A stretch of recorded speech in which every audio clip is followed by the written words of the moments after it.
All right, well, it's 12:15, so I'm going to get started, try to maximize everyone's time. My name is Christy Bird McKeeve, and I'm the Executive Director of Butte-Glenn Medical Society, and very excited today to share information about what residency programs are expecting of their residents these days. And this is the one of 8 webinars in this series about designing GME in rural clinical facilities. Quick reminder to just keep your audio muted. You never know what's going to happen in the background. And the chat feature is always also available. We are recording this webinar.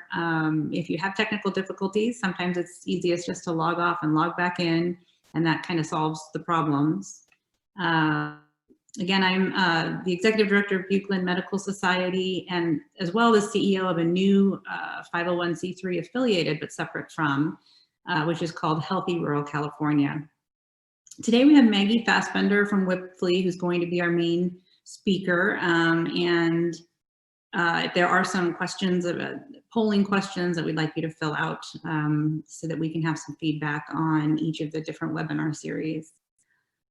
This series of 8 webinars started in September, and you can find the recordings on the same page, webpage that you registered for this seminar today.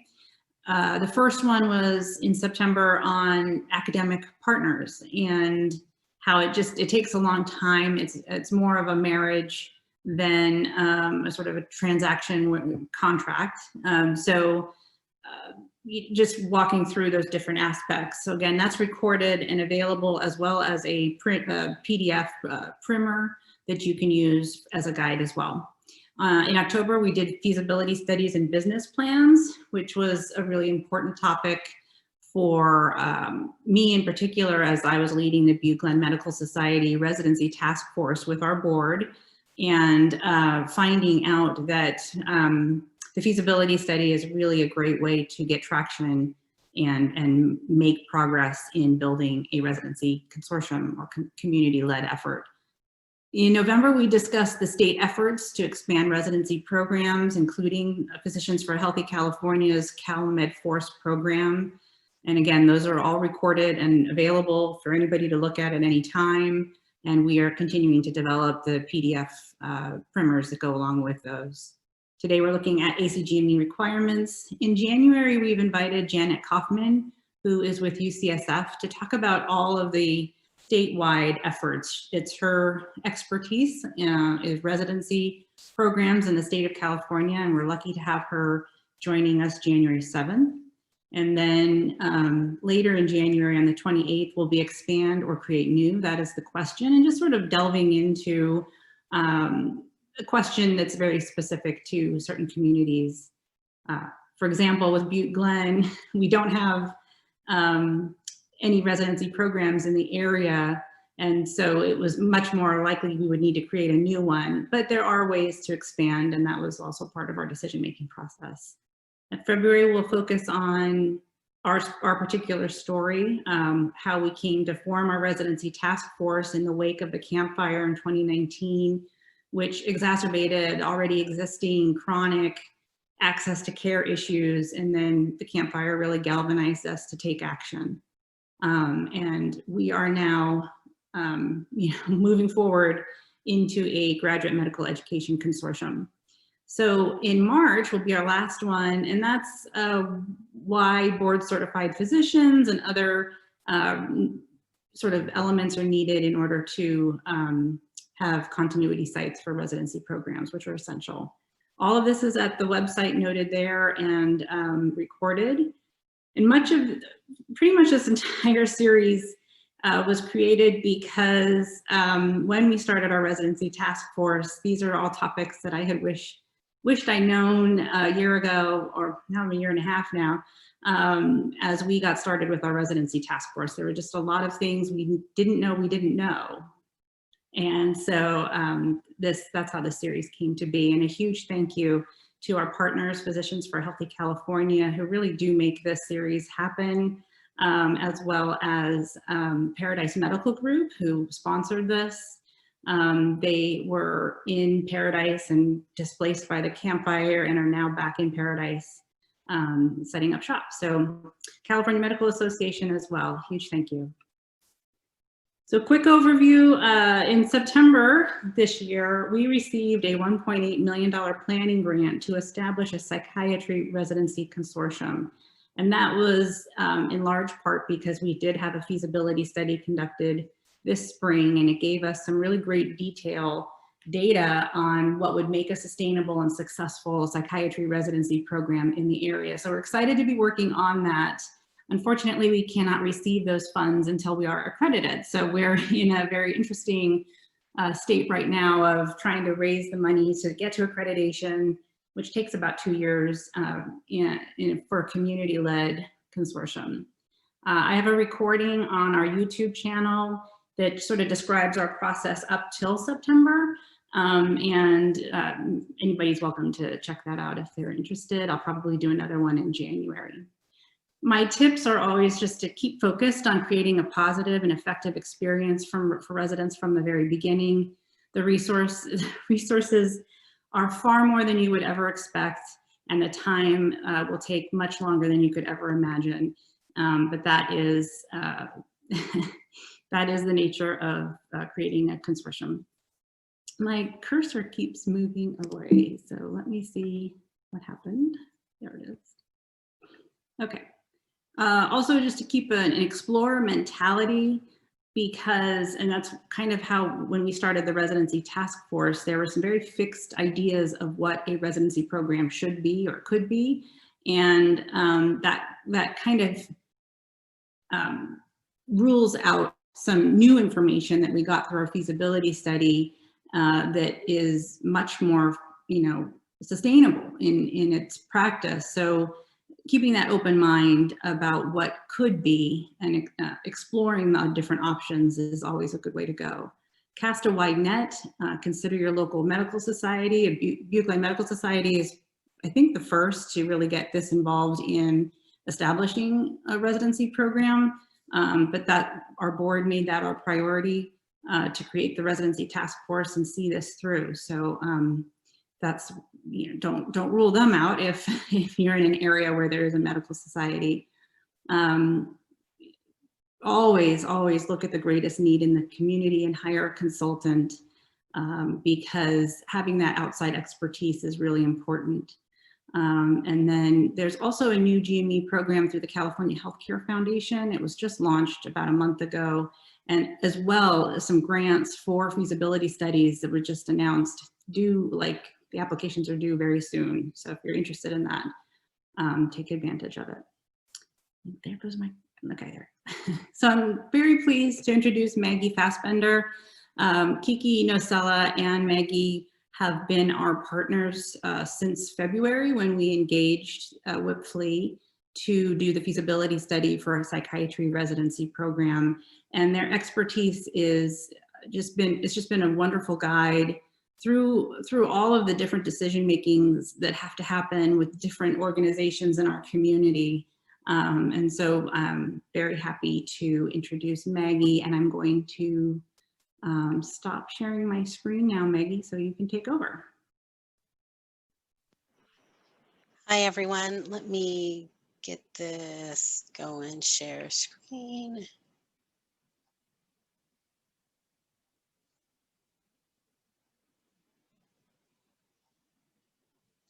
Can you see that?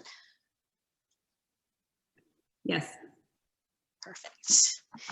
Well, hi, everyone, and thank you for jumping on, and thanks, Christy, for inviting me to present this.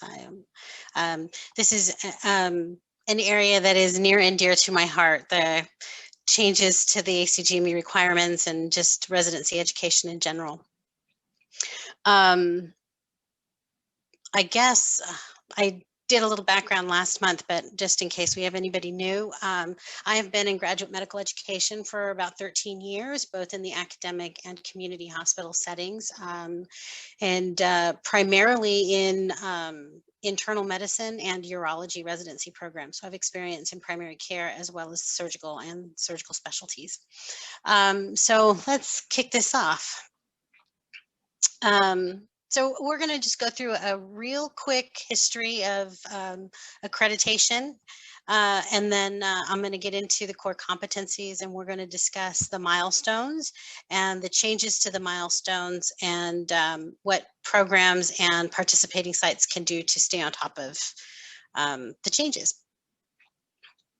So back in the day, prior to the 20th century, medical education was very inconsistent. There was, the settings varied from hospitals to private practices to, the rural family doctor. There was no established curricula, and the quality was all over the place. And there were very limited postgraduate training opportunities. So in 1910, the Flexner Report was published and called for an establishment of, there we go, sorry, I had to move everyone's faces, called for establishment of minimum entry requirements to get into medical school and a basic curriculum. And as a result, several medical schools shut down because they could not actually meet the standards.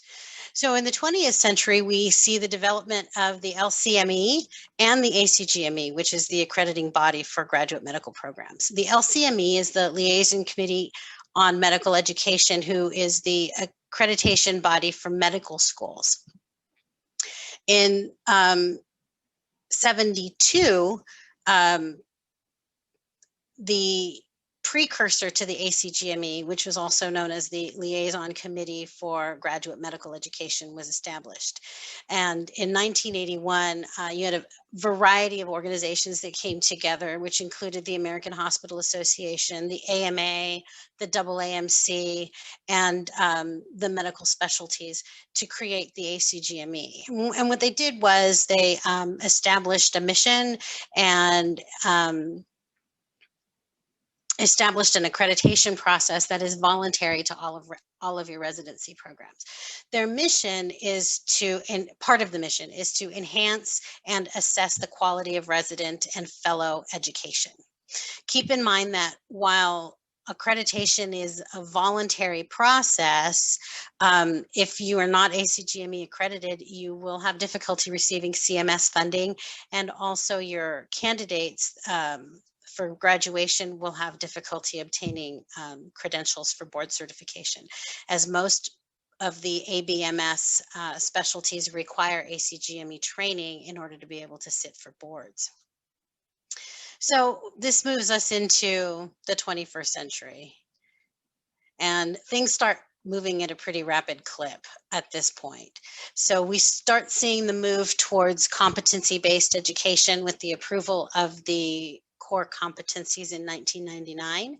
And then in 2001, the ACGME established the Outcome Project. So this led to the implementation of the next accreditation system and the implementation of milestones. You see things just start moving along. The NAS, or the next accreditation system, was rolled out in 4 phases, starting in July of 2001. And we are currently in the midst of it, actually, right now. The first 7 specialties rolled out their milestones and their subcompetencies in 2013, and those included emergency medicine, IM, neurosurgery, orthopedics, pediatrics, urology, and diagnostic radiology. So they were the guinea pigs, so to speak. Within this new framework of the Outcome Project also came 2 committees that became a huge part of residency operations. And those are your Clinical Competency Committee, which is the CCC, and your Program Evaluation Committee, the PEC. These were written straight into the common program requirements and are required, and their tasks are uniform across all specialties. So let's talk about the core competencies. These are also known as the ACGME competencies, or simply the competencies. So the idea was that there is number of components that comprise a well-rounded, competent physician. And these are patient care, procedural skills, medical knowledge, professionalism, practice-based learning and improvement, systems-based practice, and interpersonal and communication skills. These were developed by the ACGME and the ABMS, and the intent was not only to define the general competencies that, that make up a physician in training, but also to evaluate the effectiveness and the quality of residency programs by laying a roadmap out, essentially. So they send these out to the programs, and many programs had difficulty integrating this into the framework of their daily residency operations. What do these competencies mean in the context of each specialty? How does this work within the current evaluation system? How does the faculty out in the wards or in the OR, attach what they're trying to teach to these competencies? How is this supposed to look into practice? So this is when the next step came into play. And in 2013, the Milestones Project was rolled out as part of the next accreditation system.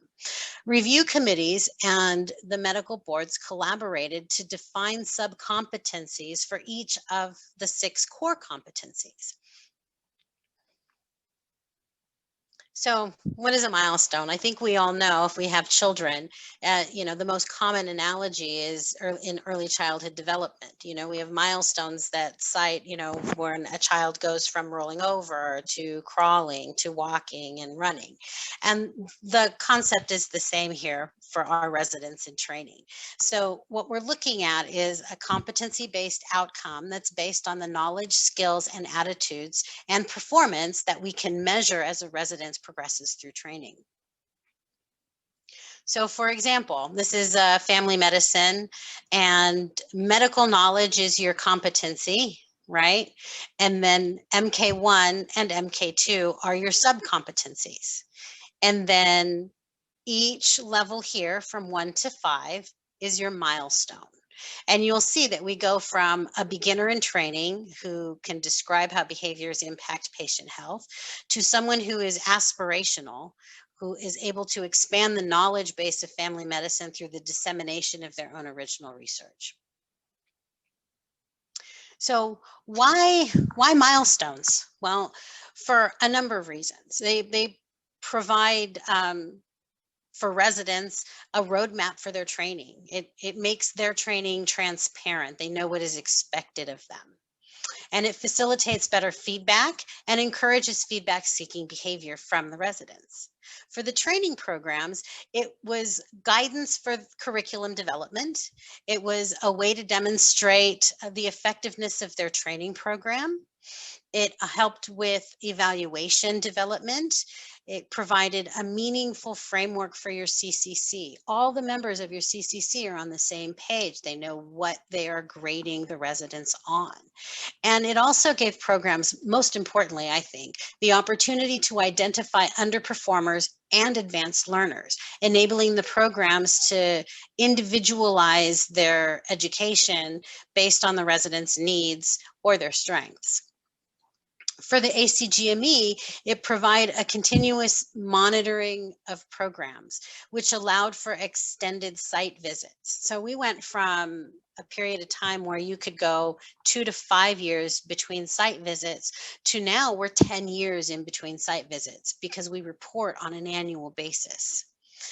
For the specialty boards, it provided them data with which to do educational research on competency-based medical education, but also it gives them data so that they can improve the certification process of the physicians as they come out of training. Some specialty boards require that you report milestones and or competencies, and I'll get into that in a bit. So the milestones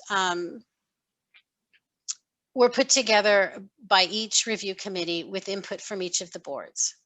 They're based on the Dreyfus model, with a level 1 being a beginning resident, and watching them progress to a level 5, which is considered aspirational.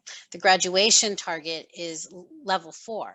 However, you're not required to meet a level 4 across all of the milestones in order to graduate. That's, I think, that is a common mistake, that programs believe that, the resident has to meet level 4 across everything down the board, which is not the case. It's just basically your target, although most of them do. But, some residents achieve level 4 in their first year of residency, depending upon the milestone. It could be something in professionalism, for example. So the milestones vary by specialty. And since each specialty interpreted each of the core competencies differently, we had a huge variety of milestones across all of the medical specialties. So for example, internal medicine had 22, pediatrics 21. The average is about 24 subcompetencies with milestones. And but your programs range from 10 in allergy and immunology to 43 for the med peds combined programs. So as you can see, there's variability across the board. It's pretty common that you're going to see variability in medical knowledge and in patient care, because of course those are specific to each of the specialties. But where you see huge gaps is in the non-patient care areas. So internal or interpersonal communication skills, professionalism, practice-based learning and improvement, systems-based practice were all written based on each specialty's interpretation of those areas. And these were also all over the place. For example, Med Peds had 10 subcompetencies for professionalism alone, which is huge. So residency programs are required to report to the ACGME on a semi-annual basis the individual residents' progress along the milestones. So the CCC, which is your Clinical Competency Committee, meets twice a year, and they take in all of the evaluations of a resident, not only the faculty, but any multi-source, peer evals, self-assessments, etc. And they map out the resident's progress along the milestones for each of the subcompetencies for their specialty. And then those are reported to the ACGME through the ADS. Ultimately, the program director is responsible for the grading, so to speak, but the CCC does the brunt of the work and typically reports to the program director their findings and their recommendations. And in addition to that, the programs are required to report to the boards. Now, this varies based on the specialty. Some specialties require reporting of the milestones. Some specialties only require reporting of the core competencies. So this varies. They are not, as I understand, using the scores or the ratings for qualifications, but they are trying to capture the data to see how training progresses and if they need to make adjustments to the milestones and or to certification processes.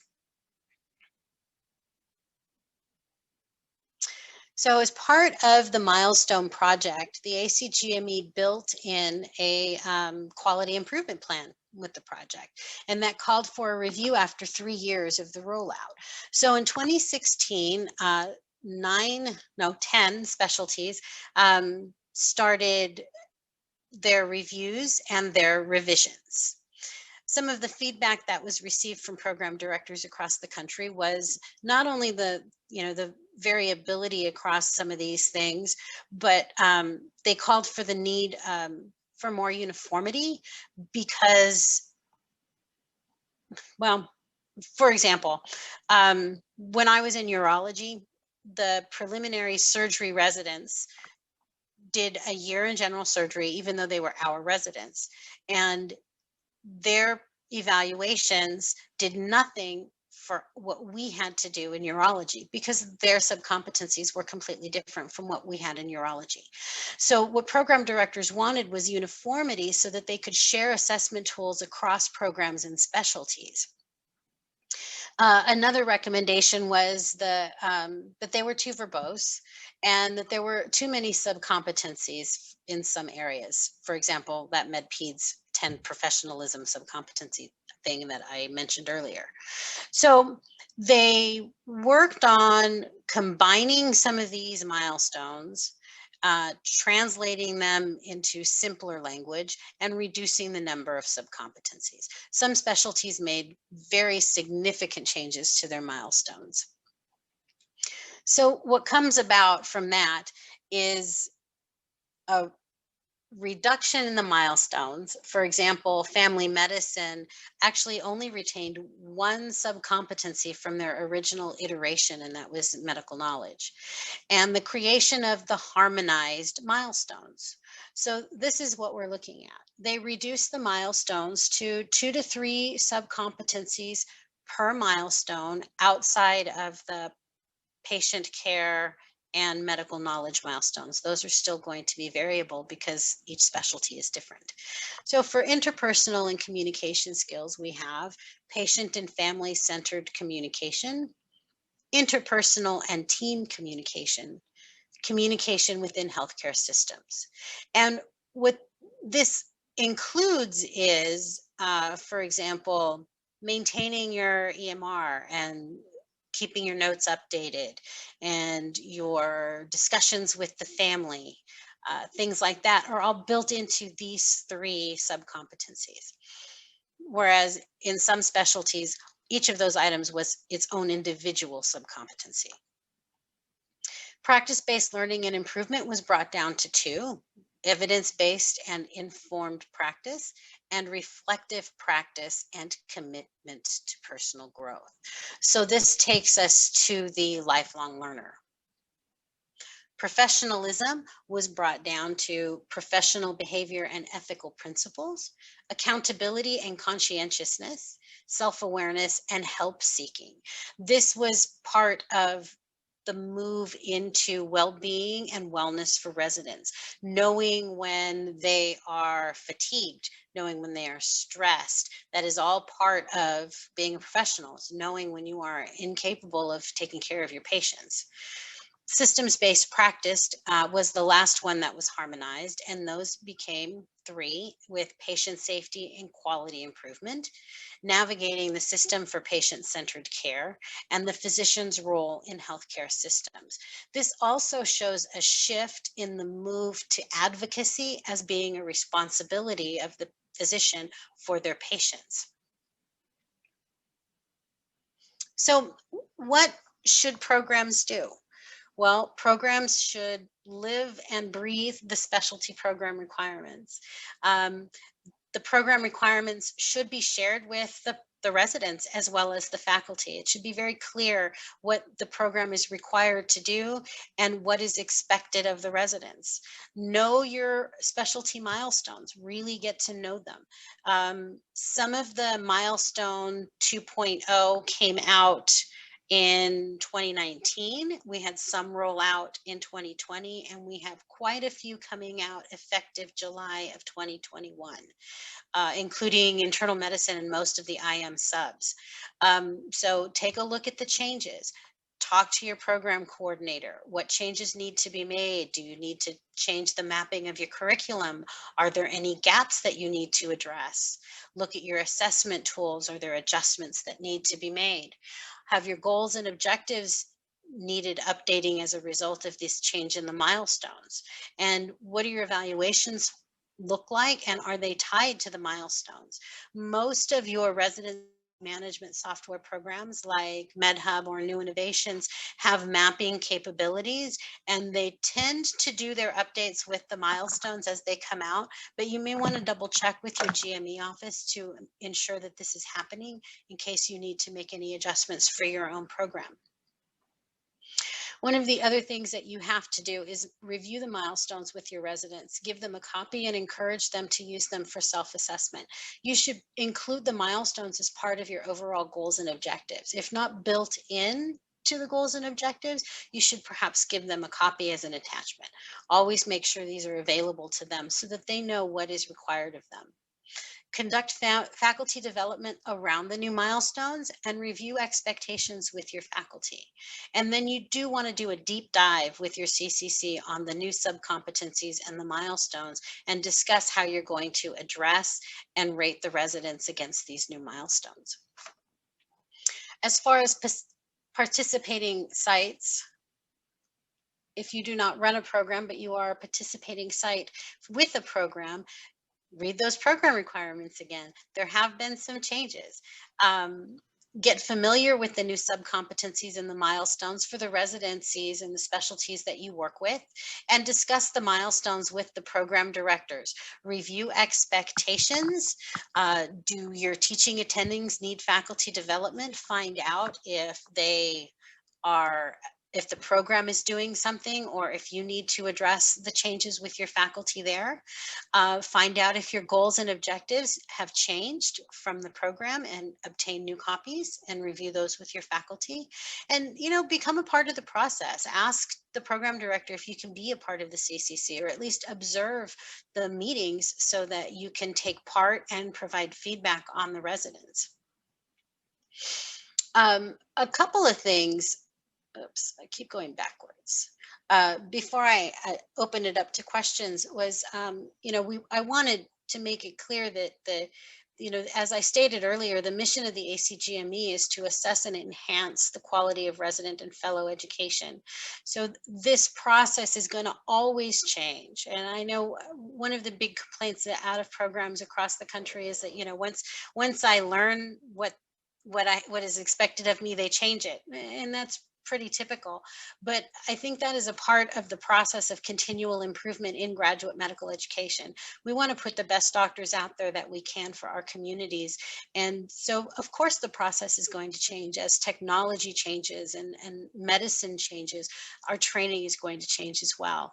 The program requirements that were updated in this last iteration called for increases and uniformity in the FTE requirements for program coordinators across specialties, and also updates to FTE requirements for core faculty per resident in your programs. So if you do have a residency program or work with a residency program, double check those requirements to make sure that you are meeting the new expectations that are coming effective July 1 of 2021. And that's all I have, folks. Any questions?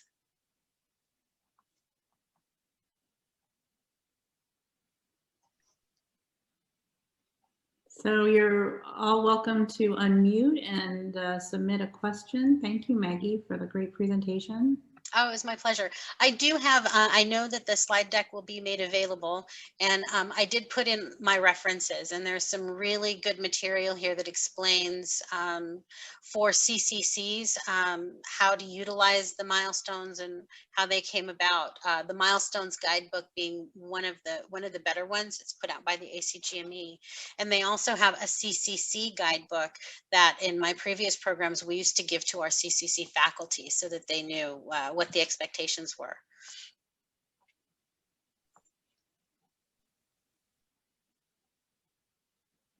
Maggie, I have a question. So as we're embarking on our GME consortium and specifically a psychiatry residency, just curious if there's a particular reference to materials that we should be looking at for psychiatry. The specialty program requirements are what we are going to use to basically to establish the framework of your residency program. The specialty program requirements outline for any specialty what the requirements are as far as what the basic curriculum will be. So together with the milestones, because it is separate, your specialty program requirements, and also you want to look at what the board requirements are for certification. For example, in internal medicine, they require 1/3 of training be inpatient and 1/3 being ambulatory. That's not necessarily a requirement in your ACGME program requirements, but it's a requirement for board certification.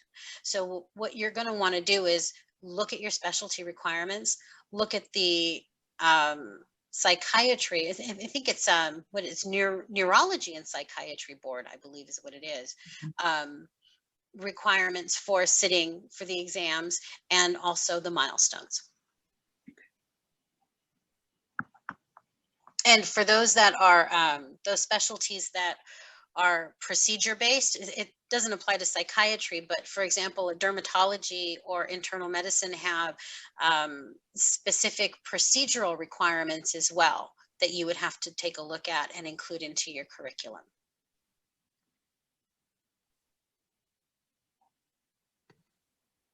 Hi, Maggie. This is Sumeda.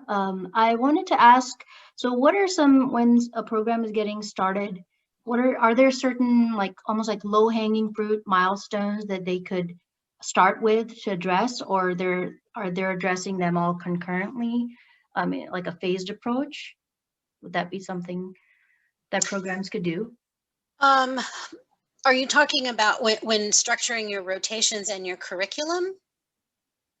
Yeah, and I mean, just generally, like what milestones could you start with, and then how you structure, I guess, focus on the milestones, or you're just coming up with your plan for all the milestones right in the beginning? You are basically coming up with a plan for all of the milestones from the beginning. The idea is that it's the whole person, the whole physician.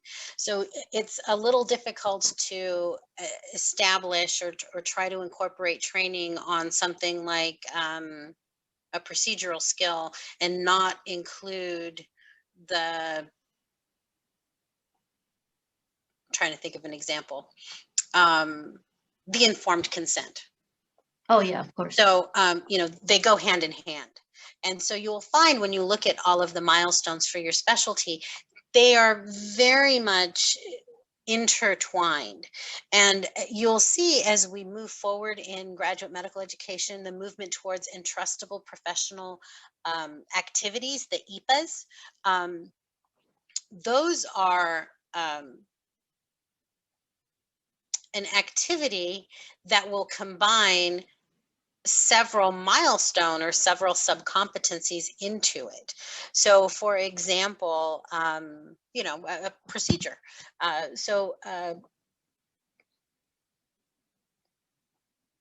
Take lumbar puncture, for example. You might have an EPA that is to perform a lumbar puncture. But in that EPA, you have discussing the risks and benefits to the patient, obtaining informed consent, creating a sterile field, actually doing the procedure. All of those things are part of creating or doing that LP, right? But they touch on a multitude of subcompetencies. So when you're designing your curriculum for your new program, you're going to be taking all of those things into consideration. And when you're writing your goals and objectives for each rotation, you will typically touch on several milestones and competencies or subcompetencies. And conversely, you might have a rotation that doesn't touch several subcompetencies. So for example, you may have a research rotation that is not going to touch anything involving with patient care or procedural skills, but you will be dealing with interpersonal communications and PBLI and other components that are not patient care related. Does that answer your question? Yeah, it does. Thank you.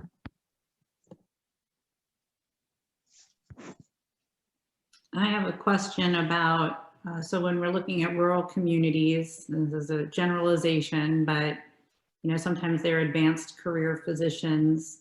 And so do you suggest some pretty, intensive training that goes along to make sure that they're, well-versed in these milestones as well? Because there's so much independence in the whole process. So just making sure everybody's prepared, especially for a new residency in a rural community. Absolutely. Absolutely. Faculty development is so important to this process.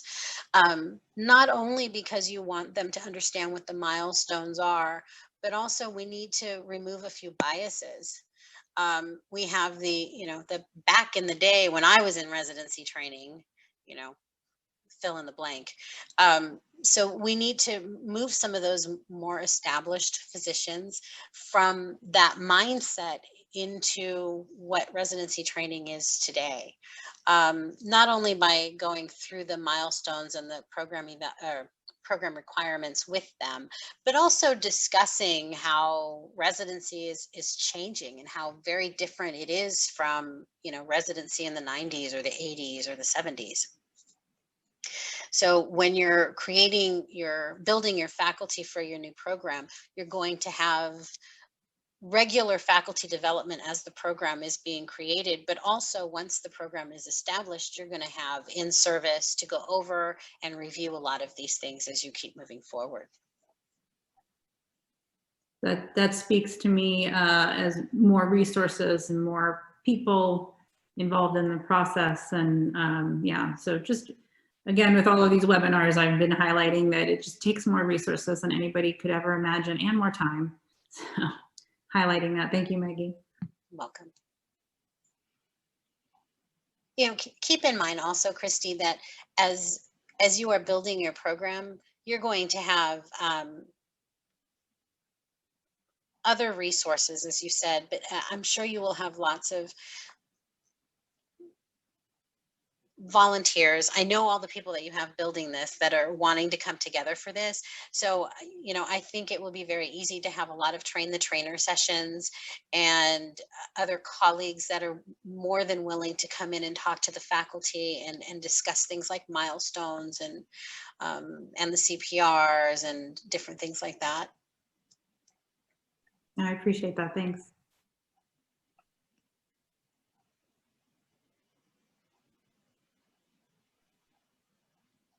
Are there any more questions? It's quite an honor to have time with Maggie and glean all of the information that you can. They're a wealth of experience. So any more questions? Okay. Well, thanks so much to everybody for joining today. Thank you again to Physicians for a Healthy California for partnering with us. A great team to work with too. Paradise Medical Group for helping sponsor this. And to everyone on the Butte-Glenn Medical Society Residency Task Force and this new psychiatry consortium that we're building. It's just been a wonderful journey. Lots of ups and downs, but we're still moving forward, and that is amazing to experience and see. And I'm very, very thankful to Maggie and to Kiki for just keeping us on this path. I do not recommend establishing a consortium in the middle of a pandemic, but I'm really grateful that we're continuing moving forward. We need more psychiatrists, especially after the Camp Fire, recurring fires, the pandemic now. So there's nothing greater that I can think of doing with my time than working toward actually bringing psychiatrists to the area and making this happen. So thank you to everybody who's helping us along the way. All right, everybody, thanks so much. Look for the posting of this recording on the Physicians for a Healthy California website, as well as the primers. Thanks to Sumita for putting those together and making them look coherent on our behalf. So thank you. Thank you.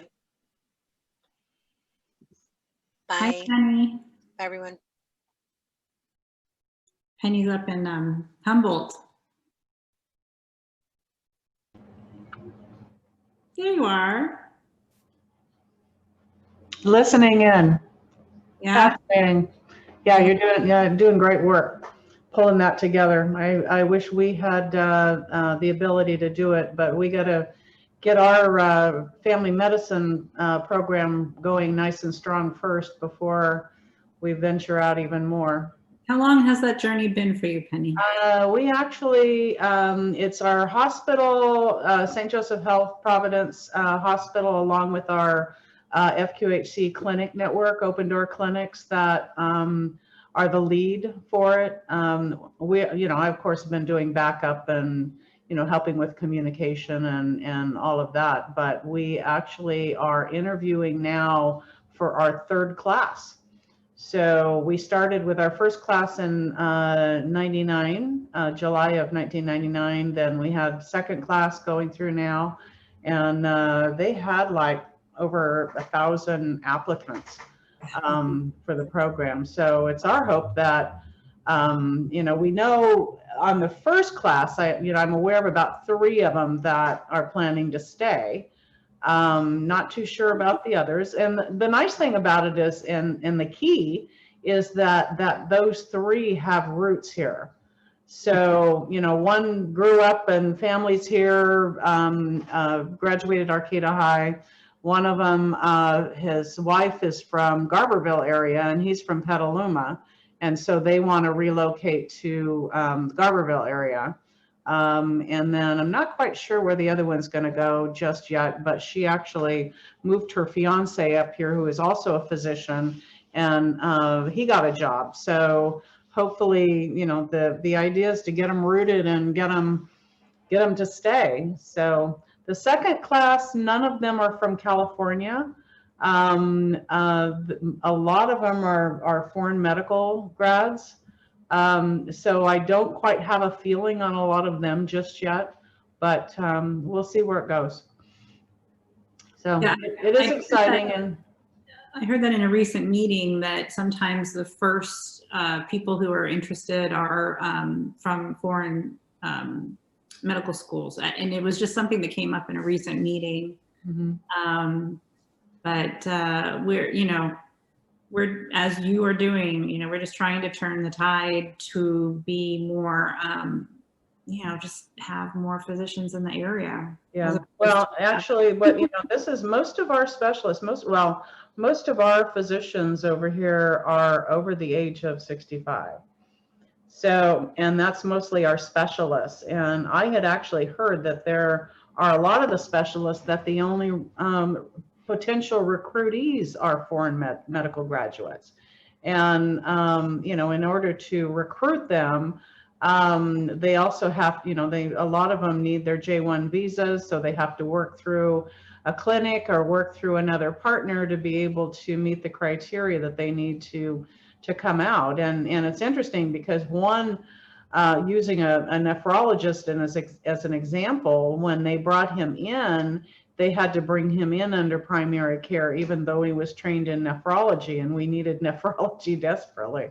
But the problem is with the FQHC clinics is they tend to, even though they don't, they put it out there that it is helping the community, they tend to stay in their own bubble and not let other physicians have access to those specialists, which is really frustrating. Back when they were doing a lot of telemedicine before COVID, they were actually letting some of our specialty physicians come in and utilize, do visits by telehealth and bill under the clinics. And they put a kibosh on all that as well. So it's unfortunate, but so I think, and with COVID, a lot of our specialists not being able to go into the office, it's driving them into retirement, and we're really going to be hurting in the specialty area. And we're in the same boat with psychiatry. I think I'm down to one private, 1.25 maybe private psychiatrist to cover the area. And so we've been running recruitment ads for psychiatry for years with no bites. So, right. Yeah, I think that's a little more extreme than what we've been seeing, but it looks like a lot of the services now are turning to telehealth telepsychiatry in order to meet the needs. Well, actually, that North American Mental Health Group out of Reading actually opened a satellite office over here.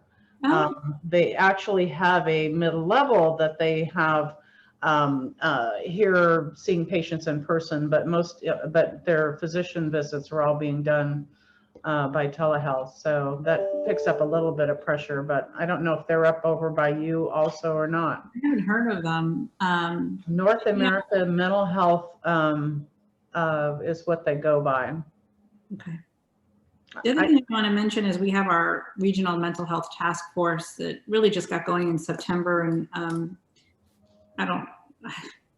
it's a high priority for me because we had a grant for it, and it's near and dear to my heart. But I feel a little overwhelmed at the moment with all that we're doing now that the GME consortium is really taking shape, and it's going to be under Healthy Rural California. So as I'm launching Healthy Rural California now, it's also going to be a GME consortium, which is interesting and exciting, very exciting. Dr. Soper is still willing to talk to your group too about the our mental health crisis. We actually changed the name. It's now called the Community Behavioral Health Coalition. Okay. That's the group that's bringing to the and it sounds like that with your consortium group, you're kind of doing something similar over there already. Well, a psychiatry residency, yeah. But what I wanted to say was this mental health task force really wants to get into education for any and all other related mental health providers. So looking into nurse practitioner, psychiatry NPs, psychologists, because we have Chico State and a really good community college network and good healthcare in the Butte County area. This emphasis on education for others besides medicine, it's actually very intriguing to me. And I don't know how I'm going to add that to my plate, but it's something to look forward to in the future, maybe getting psychiatry nurse practitioner fellowships or, whatever that comes from the community. But it really some of the FQHC clinics have connections on recruitment programs or on training programs for nurse practitioners and PAs. And I know Partnership Health Plan also has an incentive program that they they will help support bringing or support recruitment efforts. Is partnerships in your area too, isn't it? No. It's so, but the clinic next to you, the FQHC clinics are tied into, and I was Betty something training program. I'm spacing on the name, but and then the other thing exciting thing we've got going is our HumPEC committee, where we're actively going out and building lists of not just physicians but other health professionals. And tying into all the levels of school, elementary, we're doing panel discussions and speakers for the elementary middle schools now, starting to. We've been doing a lot of them for the high schools, where we'll do a panel and we'll have a physician and a nurse practitioner and a pharmacist, or a physician and a occupational therapist, and to talk to the kids about their paths into medicine and try and spark their interest in filling some of the other positions that we're going to have major shortages in. Yeah. But yeah, we've got all kinds of directions we're going. That I'm on burnout, as you are. It's like it's so much, and there's so much we can be doing. Only so much we can do. But I appreciate it, Penny, because I'm really in this space right now. Like I don't even have time to go to my opioid coalition meetings, which is terrible because I love them. But in January, I want to have the person that you were saying wants to meet do a virtual meeting. Okay, it's January. It's on the mental health happen. Yeah, right? that would be Dr. Soper. Okay, remind me of that, because I know I'm going to.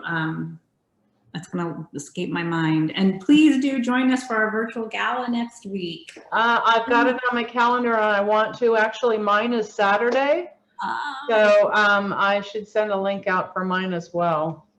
So I'm a little bit nervous about how it's all going to pull together, but I'm actually got somebody to help me do the PowerPoint stuff and the slides, because I've been in a couple of these meetings where I've gotten really frustrated because I can't get it to do what I want it to do. And if I'm gonna say heck with it, I'll email it to you. But you can't do that in a big gala. So anyway, so yeah, I'm anxious to look at some of the others as well. So I'll send you the link. Zoom is gonna meet my needs next Wednesday. So look into it. Get some ideas. All right, I gotta run, Christy. Thank you very much. Stay safe. Bye-bye. Bye, everybody.